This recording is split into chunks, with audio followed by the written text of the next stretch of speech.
ارشاد پروردگار ہے کہ میرے نبی فرما دیجئے اے لوگو آمنو ایمان والو لا تقدمو، میرا نبی آیا ہی اس لیے ہے تمہارے درمیان کہ وہ تمہارے آگے رہے، بے شک تم اس کے پیچھے چلو۔ لا تقدمو بین یدی اللہ ورسولی، میرا نبی تمہارے پاس آیا اور میں نے اسے بھیجا، مقصد یہی ہے میری اور اس کی اطاعت میں رہو، پیچھے رہو، آگے بڑھنے کی کوشش نہ کرو۔ واتقوا اللہ، اور اس سے ڈرتے رہو، تقویٰ اختیار کرو۔ ان اللہ سمیع علیم، بے شک وہ سننے والا جاننے والا۔ بے شک سبحان اللہ۔ کہیں اسے دھوکہ نہ دیتے رہنا کہ کون سا مجھے دیکھ رہا ہے، وہ تمہارے سینوں کی تہوں کے اندر بھی چھپا ہے۔ بے شک کہیں یہ نہ سمجھنا ہم ہی جانتے ہیں وہ نہیں جانتا، ہم ہی سن رہے ہیں سننے والا کوئی نہیں، وہ ایسا سمیع ہے دریاؤں میں بھی جا کر اسے پکارو تو سبحان اللہ۔ پتھروں کی تہوں میں چلے جاؤ، وہاں پہ رہنے والے کیڑے مکوڑے بھی اس کے اندر پناہ لینے والے اس کی حمد اور ذکر و ثنا کرتے ہیں، جب تسبیح و تحلیل کرتے ہیں تو وہ سننا۔ بے شک وہ ایسا الہ ہے آپ کا، ایسا معبود ہے آپ کا، اور اس معبود نے ایسا ہی انتظام فرمایا آپ کے لیے کہ تمہارے پاس ایسے ہادی آنے چاہیے کہ جو تمہیں آ کر میرا تعارف کروائے کہ میں خدا کیسا ہوں۔ اس خدا کی عظمت اور حرمت کو پہچانتے ہوئے کہ جس خدا کے عبد ایسے ہیں، محمد مصطفیٰ جیسا عبد، بسم اللہ سبحان اللہ، علی بن ابی طالب جیسا بندہ، وہ معبود جیسا ہے۔ بے شک اس معبود کی کیا کہنے جو یہ فرماتا ہے کہ اے میرا عبد، میرا بندہ، تو میری جانب قدم بڑھا کر تو دیکھ، میری خاطر میرا ہو کر تو دیکھ۔ اکثر ہم کہتے ہیں میری یہ حاجت پوری نہیں ہو رہی، میری یہ دعا مستجاب نہیں ہو رہی، پتہ نہیں میرے لیے کیوں اتنی آزمائشیں ہیں، اتنی مشکلات ہیں۔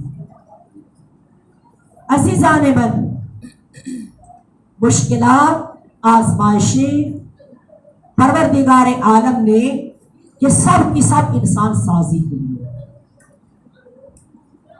کہ انسان کو اپنی آزمائشوں کے ذریعے پہچانتا ہے ان آزمائشوں میں ڈالنے والا مجھے کون ہے۔ بے شک بے شک ہو سکتا ہے میں نے کسی اس کے حکم کی تعمیل نہ کی ہو، نہ فرمانی کی ہو، معصیت کی ہو، بے شک اس کے بدلے میں اس آزمائش کو مجھے دیا کہ میں تجھے اب اپنے قریب کرنا چاہتا ہوں، تو اس آزمائش پہ پورا کرنا۔ اب وہ مجھے اپنا محاسبہ کرنا ہے کہ میں اس کی آزمائش پہ پورا کتنا ہوں۔ مہمانان گرامی یہ سید الشہداء ہیں، آپ اس عذاب پر جو آپ میں بیٹھے، پہلے آپ کو آپ کی ارزش بتلاتی چلو۔ پیغمبر گرامی آیت اللہ مشکینی اپنی کتاب ہدیت الشیعہ میں نقل کر رہے ہیں، فرماتے ہیں کہ پیغمبر گرامی فرماتے ہیں اگر کسی شخص کے گھر ایک مہمان آ جائے، پروردگار فرماتا ہے اس کو اجر وہ عطا کرتا ہوں جیسے آدم نبی اس کا مہمان ہے۔ سبحان اللہ۔ آدم نبی اس کا مہمان ہے۔ آپ نے سوچتے جائیں یہ عام مہمان کی حیثیت ہے، آپ خاص مہمان ہیں، یہ سید الشہداء کے مہمان ہیں، بے شک فاطمہ زہرا کے مہمان ہیں۔ فرمایا اگر ایک مہمان کسی کے گھر آ جائے، پروردگار فرماتا ہے خندہ پیشانی سے اس کی مہمان نوازی کرے، اگرچہ وہ اس کا نہ چاہنے والا ہو، اس کو چاہتا خندہ پیشانی سے اس کا استقبال کرے، اس کی مہمان نوازی کرے، گویا اس نے آدم نبی کی مہمان۔ سبحان اللہ۔ فرمایا اگر دو مہمان آ جائیں اس کے گھر میں اور اس کی وہ مہمان نوازی اپنی حیثیت کے مطابق کرے اور اسے خوش کرے مہمان کو، فرمایا اس نے آدم اور حوا دونوں کو مہمان۔ سبحان اللہ۔ پھر فرمایا اگر 3 مہمان اس کے گھر میں آ جائیں، گویا اس نے جبرائیل و میکائیل و اسرافیل کی مہمان نوازی. آگے سنیے گا. جس نے 4 مہمانوں کی مہمان نوازی کر دی، کوئی لالچ نہیں، کوئی غرض نہیں تھی اسے، مہمان کو مہمان سمجھتے ہوئے کہ یہ اللہ کی جانب سے میرے لیے رحمت بن گیا ہے. بے شک. جس نے 4 مہمانوں کی مہمان نوازی کر دی، پروردگار فرماتا اس نے ایٹ اے ٹائم تورات، انجیل، زبور اور قرآن پوری کتابوں کو پڑھ کے ان کا قاری بن کر بیٹھا. سبحان اللہ. ہم تو اس کو زحمت سمجھتے ہیں مہمان کو. ایسا ہی ہے، دعا کر رہے تھے مہمان نہ آئے، دل میں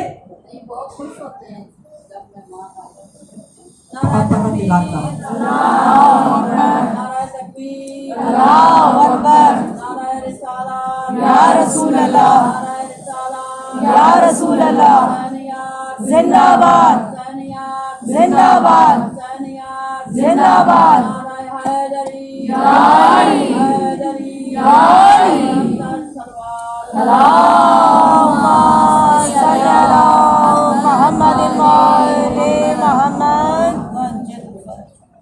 چار مہمانوں کی مہمان نوازی کرنے والا عام مہمان، متقی نہیں، پرہیزگار نہیں، مہمان. گویا تم نے تورات، انجیل، زبور اور قرآن کی پوری کتاب کی تلاوت، چاروں کتابوں کے قاری بن کر گئے. یہ عام مہمان کا مقام تھا. اگر کوئی زہرا کا مہمان، سبحان اللہ. اگر کوئی حسین کا مہمان، جن اہل خانہ نے جناب سیدہ نے جن کو یہ ڈیوٹی سونپی، وہ میزبان ہے نا آپ کی، اور آپ سب ان کے مہمان ہیں. مجھے نہیں معلوم کس نے کس انداز سے یہ عزا خانہ بچھایا، جس نے بھی بچھایا وہ دیکھ لی. اگر عام مہمان کی حیثیت یہ ہے کہ قرآن، تورات، انجیل اور زبور چاروں کتابوں کی تلاوت کر کے بیٹھا ہے، وہ شخص انبیاء کو مہمان بنا کے بیٹھا ہے، جبرائیل و میکائیل جیسے ملائکہ کو، فرشتوں کو اپنا مہمان بنا کے بیٹھا ہے، تو جو حسین کے عزادار آئے ہیں، سبحان اللہ.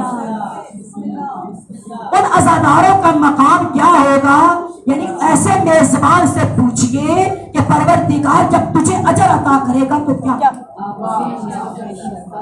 کیونکہ ہم سب تو مہمان آئے ہیں جناب زہرا کے. اگر آپ نہ بلاتے، چونکہ ہمیں تو دعوت دے کر بلایا گیا، آپ کو مجھے، ایسا ہی ہے نا، جس کو دعوت دے کر بلایا جائے کہتے ہیں وہ اسپیشل مہمان ہوتا ہے. بے شک. ایسا ہی ہے نا، جو اپنے طور پہ اس کی ارزش ہوتی. تو آپ کو جو دعوت دے کر بلایا گیا، آپ اپنی ارزش کو پہچان کر بیٹھے، کیونکہ یہاں مدرسہ اہل بیت میں بیٹھے ہیں. بے شک. کس کے برابر بیٹھے ہیں؟ فرشتوں کے برابر. ایک اور آپ کی ارزش کرتا ہوں، اور تو نہیں ہو جائے گا، کیونکہ میں سمجھتی ہوں کہ چنا ہوا مجمع ہے جو میری آپ کے سامنے، یہ منتخب شدہ. فرمایا اگر کوئی شخص علمی محفل میں، یہ امام کے جملے، علمی محفل میں 1 گھنٹہ گزارتا، 1 گھنٹہ علوم آل محمد کو حاصل کرتا. پہلے آپ کو عام وہ زندگی میں جو ہم اعمال انجام دیتے ہیں اس کے بارے میں بتاؤں. فرماتے ہیں جب کوئی جنازہ جا رہا ہوتا ہے، اس کی کوئی مشاہد کرتا ہے پیچھے سے، پروردگار ملائکہ سے کہتا ہے کہ ملائکہ اس جنازے کے پیچھے پیچھے چلنے والوں کے جتنے گناہ کے سبھی نہیں، اس کا کوئی گناہ اس کے زمرے میں نہیں رہتا. جب وہ تشییع جنازہ کر کے آتا ہے، دفن کر کے آتا ہے، پروردگار میت کو پہلی بشارت یہ دیتا ہے کہ اے میت، جتنے لوگوں نے تیرے جنازے میں شرکت کی، میں نے سب کے گناہوں کو معاف کیا. سبحان اللہ. اب فرمایا جو شخص، اس کے ارزش کو پہچان لیا، جو شخص 1 گھنٹہ، یہ جو پہلے آپ کی خدمت میں عرض کیا، یہ میرے اور آپ کی جنازے، عام انسانوں کی جنازے، جس نے 1 گھنٹہ علمی محفل میں گزارا علوم آل محمد کو حاصل کرنے کے لیے، قرب آل محمد کو حاصل کرنے کے لیے 1 گھنٹہ گزارا، فرمایا گویا اس نے جنگ بدر کے شہیدوں کے جنازوں کو دفن کر دیا۔ سبحان اللہ، سبحان اللہ، زندہ باد، زندہ باد، زندہ باد، یا علی، یا علی، یا علی، اللہم صلی علی محمد وآل محمد، اللہم صلی علی محمد وآل محمد۔ جنگ بدر کے شہیدوں کے جنازوں کو دفن کر دیا۔ عام جنازہ جنگ بدر میں شہید ہونے والوں کا جنازہ، یعنی جو رسول اللہ کی رقاب میں شہید ہوئے جہاد کرتے ہوئے، ان کے جنازوں کو دفن کیا، جس نے 1 گھنٹہ علمی محفل میں گزار دیا۔ پیغمبر گرامی فرماتے ہیں کہ علماء کی صحبت میں بیٹھنا، جن کے پاس ہم بیٹھنا پسند نہیں کرتے، چونکہ ہمیں نصیحت پسند نہیں ہے، علماء کی محفل میں بیٹھنا، فرمایا کہ اگر 1 گھنٹہ ویسے بیٹھ کر گفتگو کی، اور یقیناً اگر کوئی عمل ہے تو اس کی گفتگو کے اندر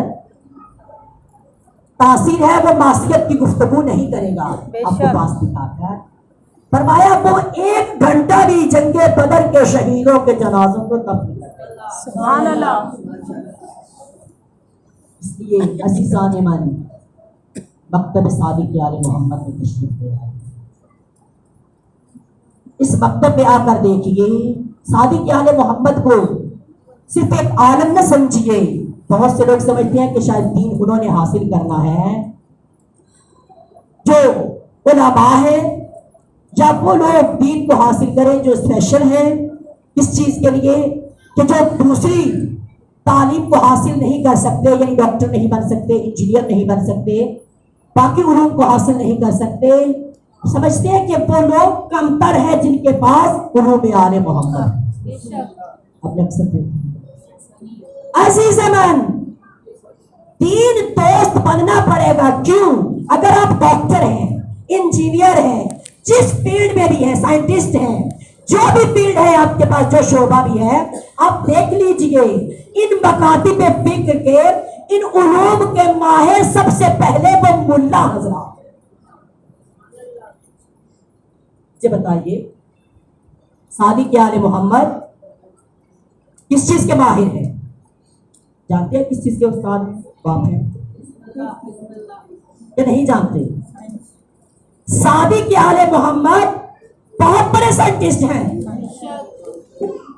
ابن حیثم بہت بڑے سائنسدان ہیں، خواجہ نصیر الدین یہ پہلے مولوی ہیں، بعد میں سائنٹسٹ بنے ہیں، ایسے ہی ہے، ماہر ایک کیمسٹری ہے، یہ پہلے ملا بنے، پہلے عالم بنے، پہلے علم فقہ کو حاصل کیا۔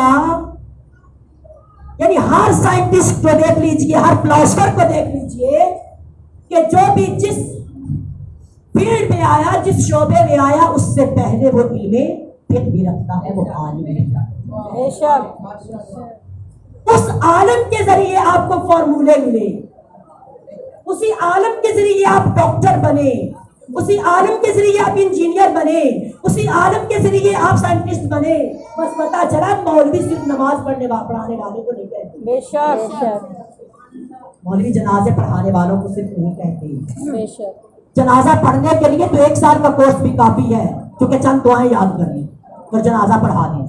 نکاح پڑھنے کے لیے بھی 1 سال کا کورس کافی ہے، چونکہ صیغہ نکاح پڑھنا آ جائے۔ پتا چلا علم دین کو ڈیفائن کرنے کے لیے پوری زندگی لگانی پڑتی ہے، طالب علم رہ جاتا ہے۔ بے شک، نہیں بن جاتا، جس کو تحقیق کرنی چاہیے اور سمجھے کہ صرف یہ مسجدوں کو سنبھال لیتے ہیں۔ جنہوں نے علی کو مولا نہیں مانا تھا، انہوں نے سمجھا تھا علی کا کام ہے نکاح پڑھائے، جنازہ پڑھائے، مسجد سنبھالے اور لوگ چند مسائل علی سے پوچھے، بس یہ نہیں۔ نتیجہ کیا نکلا؟